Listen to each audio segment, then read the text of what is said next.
Hello friends, एक बार फिर आपको बहुत बहुत स्वागत है आपके अपने यूट्यूब चैनल डीएलएड वाला में। दोस्तों, आज की इस क्लास में हम आपके लिए लेकर हाजिर हो चुके हैं यूपी डीएलएड थर्ड सेमेस्टर के लिए परीक्षा में आने वाले संभावित प्रश्न, जो कि अति लघु उत्तरीय प्रश्न है। और यहाँ से डायरेक्टली आपकी परीक्षा में जो प्रश्न है वो आपको देखने के लिए मिल सकते हैं। वेरी वेरी इंपॉर्टेंट क्वेश्चन की जो सीरीज़ है वो हम आपके लिए लेकर आ चुके हैं। और चलिए दोस्तों, ज़्यादा टाइम ना वेस्ट करते हुए आज की इस क्लास को स्टार्ट करते हैं। इससे पहले अपने आपको 5 मॉडल पेपर दे दिए हैं इसी चैनल पर, जिसकी प्लेलिस्ट भी अपने आपको बना कर दे दी है। तो अगर आपने अभी तक मॉडल पेपर की क्लासेस को अटेंड नहीं किया है तो चैनल पर जाकर प्लेलिस्ट में आप चेक कर लीजिए। सभी सब्जेक्ट के जो मॉडल पेपर हैं वो आपको मिल जाएंगे। ठीक है, तो UP DElEd third semester model paper की जो प्लेलिस्ट है उसमें जाइए, बाकी आप हमारे साथ बने रहिएगा। तो चलिए दोस्तों, ज़्यादा टाइम ना वेस्ट करते हुए आज की इस क्लास को स्टार्ट करते हैं। सबसे पहला सब्जेक्ट आपका रहता है शैक्षिक मूल्यांकन, क्रियात्मक शोध एवं नवाचार। ठीक है, तो इसके हमने यहाँ पर अति लघु उत्तरीय प्रश्न जो है लिए हैं, और ये इंपॉर्टेंट क्वेश्चन है। परीक्षा में डायरेक्टली यहाँ से आपको प्रश्न जो है वो देखने के लिए मिल सकते हैं। वार्षिक मूल्यांकन क्या है ये यहाँ पर आपको बताना है। तो सत्र के अंत में किए जाने वाला जो मूल्यांकन होता है उसे हम वार्षिक मूल्यांकन कहते हैं। कौन सा मूल्यांकन कहते हैं? वार्षिक मूल्यांकन कहते हैं। ठीक है, अगला प्रश्न आपका संज्ञानात्मक पक्ष का जो संबंध है वो मूल्यांकन के कितने पक्षों से है? तो आप बताएंगे कि संज्ञानात्मक पक्ष का जो संबंध है वो मूल्यांकन के 6 पक्षों से हैं। कितने? 6 पक्षों से। आप देख सकते होंगे संज्ञानात्मक पक्ष कौन कौन से होते हैं मूल्यांकन के: ज्ञान, बोध, अनुप्रयोग, विश्लेषण, संश्लेषण और मूल्यांकन। ठीक है, ये सारे के सारे जो है वो संज्ञानात्मक पक्ष हैं। अगला प्रश्न आपके सामने स्क्रीन पर है। इसमें आपसे पूछा जा रहा है कि क्रियात्मक शोध की 2 आवश्यकताएं या महत्व बताइए। या यही क्वेश्चन कुछ इस तरह से आ सकता है कि शिक्षा के क्षेत्र में क्रियात्मक शोध की क्या आवश्यकता है। ठीक है, दोनों ही क्वेश्चन में आप बता सकते हैं। ठीक है, चाहे क्वेश्चन ये वाला है, ठीक है, क्रियात्मक शोध की 2 आवश्यकताएं या महत्व, या फिर क्रियात्मक शोध की क्या आवश्यकता है। इसमें आप बता सकते हैं कि विद्यालय के परंपरागत कार्यशैली में परिवर्तन और सुधार लाने के लिए जो है क्रियात्मक शोध किया जाता है। इसके अलावा शैक्षिक प्रणाली में सुधार लाने के लिए भी जो क्रियात्मक शोध है वो किया जाता है। इसके बाद प्रश्न संख्या 4 आपके सामने स्क्रीन पर है। इसमें आपसे पूछा जा रहा है कि उपचारात्मक परीक्षण के उद्देश्य बताइए। तो आप बता सकते हैं कि उपचारात्मक परीक्षण का जो उद्देश्य है वो छात्र की अधिगम संबंधी त्रुटियां, जो बच्चा सीखता है, सीखने में जो त्रुटियां होती हैं उन त्रुटियों को दूर करके उसके अर्जित ज्ञान को उचित दिशा प्रदान करना ही उपचारात्मक परीक्षण का यहाँ पर उद्देश्य है। अगला प्रश्न आपके सामने स्क्रीन पर है। अगले प्रश्न में आपसे पूछा जा रहा है कि परीक्षण किसे कहते हैं। ठीक है, परीक्षण या फिर परीक्षण से आप क्या समझते हैं?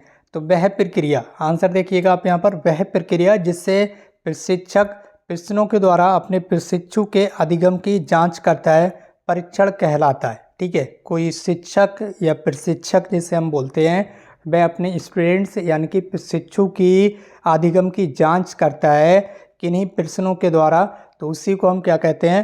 परीक्षण कहते हैं। ठीक है, अगला प्रश्न आपके सामने स्क्रीन पर आने जा रहा है। प्रश्न संख्या 6 आपके सामने स्क्रीन पर आपसे पूछा जा रहा है कि परीक्षण कितने प्रकार का होता है।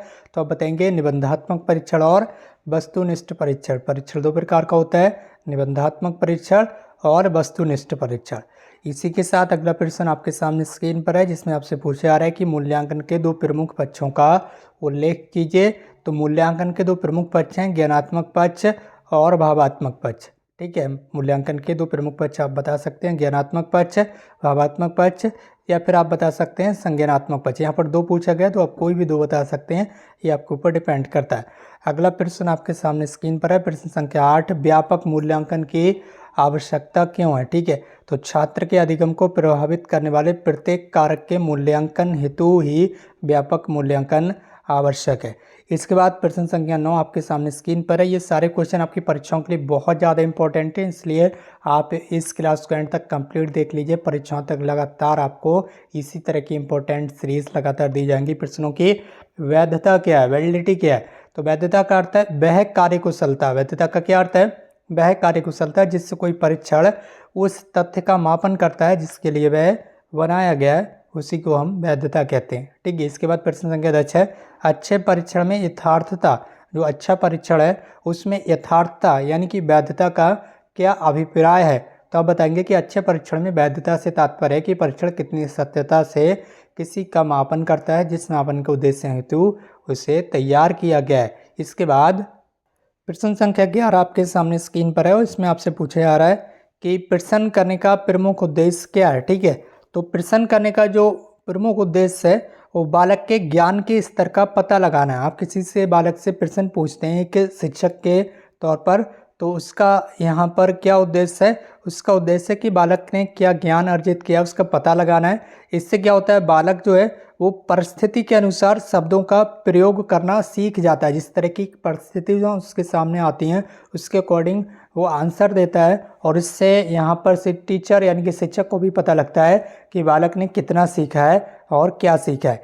इसके बाद प्रश्न संख्या 12 है, क्रियात्मक शोध की समयावधि क्या होती है, यानी कि जो क्रियात्मक शोध है वो कितने समय में कंप्लीट किया जा सकता है। तो क्रियात्मक शोध की कोई निश्चित समयावधि नहीं है, ये 1 मिनट में भी हो सकता है और 1 वर्ष में भी हो सकता है, ये आपको ध्यान रखना है। अगला प्रश्न आपके सामने स्क्रीन पर है, शैक्षिक उद्देश्यों के अनुसार प्रश्नों के 2 प्रमुख प्रकार बताइए। तो शैक्षिक उद्देश्यों के अनुसार प्रश्नों के 2 प्रमुख प्रकार हैं, वस्तुनिष्ठ प्रश्न और निबंधात्मक प्रश्न। ठीक है, कैसे प्रश्न, वस्तुनिष्ठ प्रश्न और निबंधात्मक प्रश्न। ठीक है, अगला प्रश्न शायद ये वाला जो क्वेश्चन है यहाँ पर रिपीट हुआ है, बट कोई नहीं। ठीक है, जो इंपॉर्टेंट क्वेश्चन है वो इस तरह से रिपीट होते रहते हैं। तो अगला प्रश्न है आपका, शिक्षा के क्षेत्र में क्रियात्मक शोध की क्या आवश्यकता है। तो शिक्षा के क्षेत्र में कम समय में अपनी समस्त समस्याओं का समाधान खोजना क्रियात्मक शोध से ही संभव हुआ है। इसके बाद है प्रश्न संख्या 15, क्रियात्मक शोध में परिकल्पना का क्या अर्थ है। क्रियात्मक शोध में परिकल्पना का क्या अर्थ है। तो परिकल्पना से अभिप्राय उन क्रिया विधियों से है जिनके द्वारा समस्या को समाप्त करने के लिए प्रयास किया जाता है। परिकल्पना से अभिप्राय उन क्रिया विधियों से है। ठीक है, परिकल्पना क्या है, परिकल्पना उन क्रिया विधियों को कहते हैं जिनके द्वारा किसी समस्या को समाप्त करने का प्रयास किया जाता है, उसी को हम क्या कहते हैं, परिकल्पना कहते हैं। तो यहाँ तक आपके ये 15 क्वेश्चन थे जो कि इंपॉर्टेंट क्वेश्चन आपकी परीक्षाओं के लिए। इसी तरह से लगातार सभी सब्जेक्ट के आपके जो क्वेश्चन है वो लगातार दिए जाएंगे परीक्षाओं तक, और आप हमारे साथ इसी तरह से बने रहिएगा। अगर आपने अभी तक चैनल को सब्सक्राइब नहीं किया तो कर लीजिए, क्योंकि लगातार यहाँ पर आपको मॉडल पेपर भी दिए गए हैं। चैनल पर जाकर आप विजिट कीजिए और इंपॉर्टेंट क्वेश्चन की सीरीज़ भी दी जा रही है। दोस्तों आज की इस क्लास कहीं पर समाप्त करते हैं। हमसे जुड़ने के लिए आपका बहुत बहुत धन्यवाद। Thank you so much for connecting with us.